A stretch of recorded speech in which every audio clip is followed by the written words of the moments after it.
Welcome back to the show. Thank you for staying with us. You know, you mentioned it at the beginning of the show. You're going to be disappearing soon, toward the end of the semester. Unfortunately, yes. We're trying to find a new sidekick here to fill your shoes. I know it's going to be very difficult, but with a little help from our Up Late talent coordinator, Patrick Stanley, he went to the career fair, Marshall University Career Fair, this past week and did some interviews. It was all right. You want to see it? Not going to happen. Let's take a look. Hi, I'm Patrick Stanley, the Up Late Talent Coordinator. We are here at the 2006, or rather 2008, Marshall University Career Fair, looking for a new co-host for our wonderful Up Late late night talk show. Are you familiar with the show Up Late? No. Do you watch any late night talk shows? No. No Conan O'Brien, no Jay Leno, no nothing? No. Well, then this sounds like the perfect job for you. We're here with a local celebrity, J.B. Miller. Wow. Have you heard? You've heard of our show Up Late. You've been on the show before. I've been on that show. I was on the next to last edition, I believe, before it retired for the summer. There's only really one interview question. What is it? Do you have the skills to pay the bills? Yes, I do. Because we have a lot of bills here at Up Late. What's your major? What can you bring to the job field? Well, being a history major, I've looked a lot into the research field, and I could be pretty good in doing that. And in today's job market, I think my people skills would be a good asset to any company. Oh yeah. How much money would you like to make? Well, at my old job, I made $10.50 an hour, so I'm sure it wouldn't be near that. But you know, at least more than a little bit above half of that. Minimum wage, maybe. Minimum wage. Wouldn't that be a dream?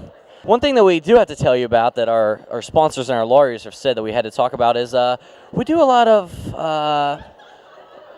nudity on our show. Is that something that you'd be comfortable with? Absolutely not. Absolutely, she said. Thank you. According to FCC Title IX regulations, we have to interview as many men for our co-host position as women. So, do you want the job? Absolutely. Cut. Are you funny? That's kind of the key thing we're looking for. Oh, yes. Could you maybe tell us a joke? Like, we kind of need a quick, this is live television. I mean, if you know. It's live and you're taping? Yeah, we're taping, so if you could just tell us the joke. And then it's going to be played live? Yeah, if you could just tell the joke. Yeah. So it's not really live, it's taped? No, it's taped, but we need you to tell the joke. This is a joke. But we're just wondering right now if you'd be willing to today quit your job and come work for us.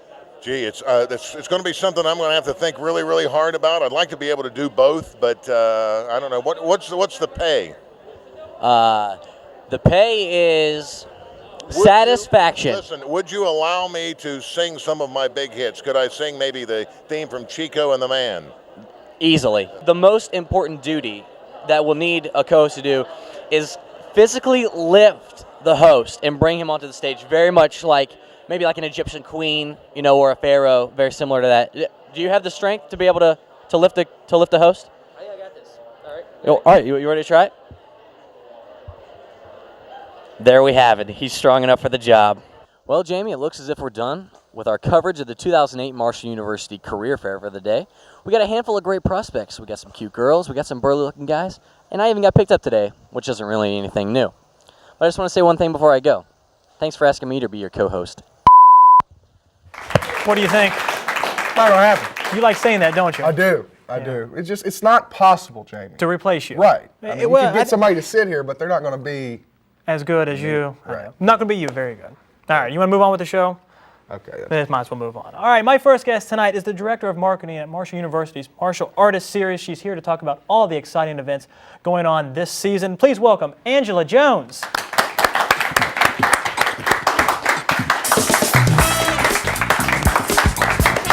Thank you for coming on this show. This is Zippy.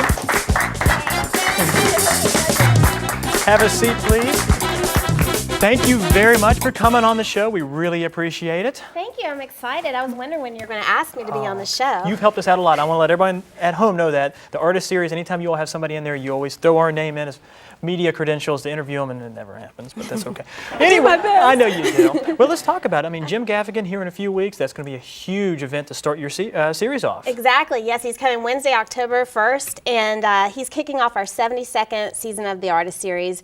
not been there all 72, but I've been there quite a bit. So I'm really excited to see him. That's horrible. Of course you haven't been there 72 years. Maybe 71. But again, Jim Gaffigan, a national known comedian, this is going to be huge for the students and the community. Exactly. Yes, the students are so excited. Typically for an artist series event, we do about 300, 350 students. We need you students. Come on out. But typically we do 300, 350, and we went through that many in the first hour that they were available to students. So students are excited, the university's excited, the community's excited. And you brought in a lot of big names, before him too. I mean, you had Martin Short last year, you had Jungle Jack Hanna. How do you get these people to come to Marshall? Well, the artist series is very renowned in the arts community for having quality. We've been around for a while. We're the second oldest organization of our type in the country. We're right behind Michigan State, where it's a university-based performing arts center.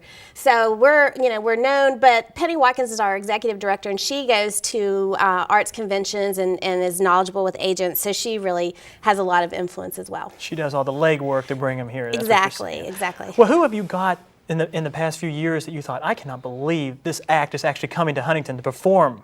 Yeah, well, we had Willie Nelson a couple of years ago, which was huge. It was on September 11th, and it was, very patriotic. It wasn't, it was like the 2-year anniversary.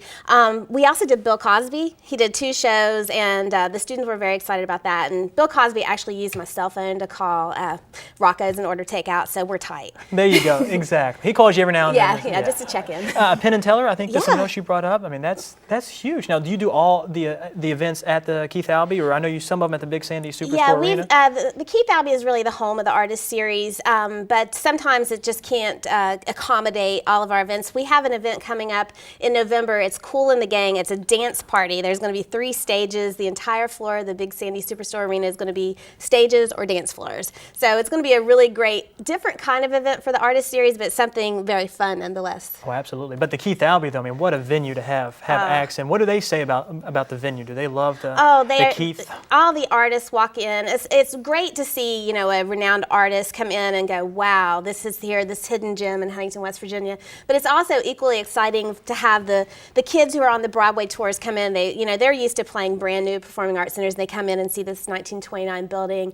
And the little kids, when we do school shows, the area school children who are coming for a field trip, they've seen movies only at the multiplex, so coming to see something live at the Keith-Albee is very beautiful and exciting to watch their faces. It's a definite experience going to the Keith. And you kind of mentioned movies.